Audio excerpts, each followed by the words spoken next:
Beautiful souls. നമുക്കൊരു പ്രശ്നം വരുമ്പോൾ നമ്മൾ ഏറ്റവും ആദ്യം അത് പോയി പറയാൻ ആരോടായിരിക്കും ആഗ്രഹിക്കാം? നമ്മൾ ഏറ്റവും നന്നായി മനസ്സിലാക്കുന്ന വ്യക്തി, അല്ലെങ്കിൽ ആ സിറ്റുവേഷൻ ഏറ്റവും നന്നായിട്ട് മനസ്സിലാക്കുന്ന ഒരു വ്യക്തി. ഇതായിരിക്കും നമ്മുടെ സെലക്ഷൻ. ആരൊക്കെ ഉണ്ടെങ്കിലും ആ സിറ്റുവേഷൻ്റെ ഗ്രാവിറ്റി, ആ സിറ്റുവേഷൻ്റെ ഇൻറ്റൻസിറ്റി അതേപോലെ മനസ്സിലാക്കുന്ന, അത് ഫുള്ളായിട്ട് അബ്സോർബ് ചെയ്യാൻ പറ്റുന്ന ഒരു മനുഷ്യനാണ് നമ്മൾ അന്വേഷിക്കുക. എനിക്കിന്ന് അത് ശരിക്കും മനസ്സിലായി. കാരണം ഇന്ന് എനിക്കതുപോലൊരു വ്യക്തിയാവാൻ പറ്റി. എനിക്ക് ഭയങ്കര സന്തോഷം തോന്നി. അപ്പോൾ ആ സന്തോഷം നിങ്ങളുടെ അടുത്ത് പങ്കുവെക്കണം തോന്നി. അതിൻ്റെ കാര്യം ഇങ്ങനെയാണ്. ഞാൻ ടൈപ്പ് 1 ഡയബറ്റിക്കാണ്. ഞാനിന്ന് മെഡിസിൻ മേടിക്കാൻ വേണ്ടിയിട്ട് മെഡിക്കൽ ഷോപ്പിൽ നിൽക്കുന്ന സമയത്ത് എൻ്റെ അതേ മെഡിസിൻ വാങ്ങാൻ വേണ്ടിയിട്ട് അപ്പുറത്തൊരു ചേച്ചി വന്ന് നിൽക്കുന്നുണ്ട്. ആ ചേച്ചിയെ കണ്ടാൽ അറിയാം, അധികം പ്രായമൊന്നുമില്ല, കുഞ്ഞു മക്കളുണ്ടാവാനുള്ള പ്രായമുള്ളൂ.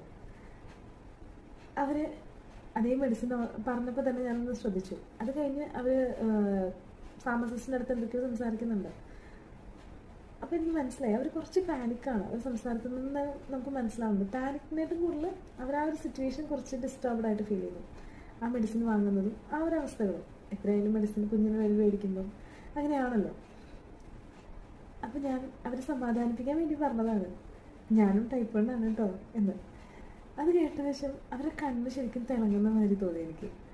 അവരെന്നെ പിടിച്ചു നിർത്തി സംസാരിക്കാൻ തുടങ്ങി. ഞാൻ വിചാരിച്ചു ഒരു പക്ഷേ അവരെൻ്റെ അടുത്ത് ഇത്രയും നാളത്തെ ജേർണീനെ പറ്റി, അല്ലെങ്കിൽ ഈ അസുഖം എങ്ങനെയാണ്, എന്തൊക്കെയാണ് നിങ്ങൾ ഫേസ് ചെയ്യുന്നത് എന്നൊക്കെ ചോദിക്കാനായിരിക്കുന്നത്. പക്ഷെ അതായിരുന്നില്ല. അവർക്ക് എന്നെ പിടിച്ചു നിർത്തി അവരുടെ ഇത്രയും നാളത്തെ കാര്യങ്ങൾ മുഴുവൻ പറയാനായിരുന്നു തിടുക്കം. ഇത്രയും ദിവസങ്ങൾ, അതായത് കൊച്ചിന് ഈ അസുഖം ഉണ്ടെന്ന് പറഞ്ഞ് ഡോക്ടർ പറഞ്ഞറിഞ്ഞ് അന്ന് തൊട്ട് എല്ലാ ഓരോ കാര്യങ്ങളും എൻ്റെ അടുത്ത് ഓർഡറിലൊന്നുമല്ല, അതിൽ നിന്ന് മനസ്സിലാക്കാം അവരുടെ വിഷമങ്ങൾ, ടെൻഷൻ, ആ ഒരു അവസ്ഥയിലുള്ള പിരിമുറുക്കം.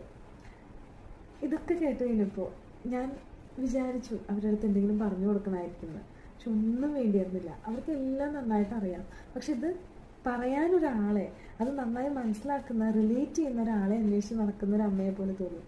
ഞാൻ പറഞ്ഞു, പേടിക്കണ്ട, ഇതൊക്കെ ഓക്കെയാണ്, ഇതൊരവസ്ഥയാണ്, അസുഖമല്ല എന്ന് പറഞ്ഞു. എന്നിട്ട് എൻ്റെ വീടൊക്കെ ചോദിച്ചറിഞ്ഞു. അറിയില്ല, ചിലപ്പോൾ ഒരു വിസിറ്റ് ചെയ്യായിരിക്കും. എന്തായാലും ഞാൻ ഭയങ്കര ഹാപ്പിയാണ്. Happy reflect.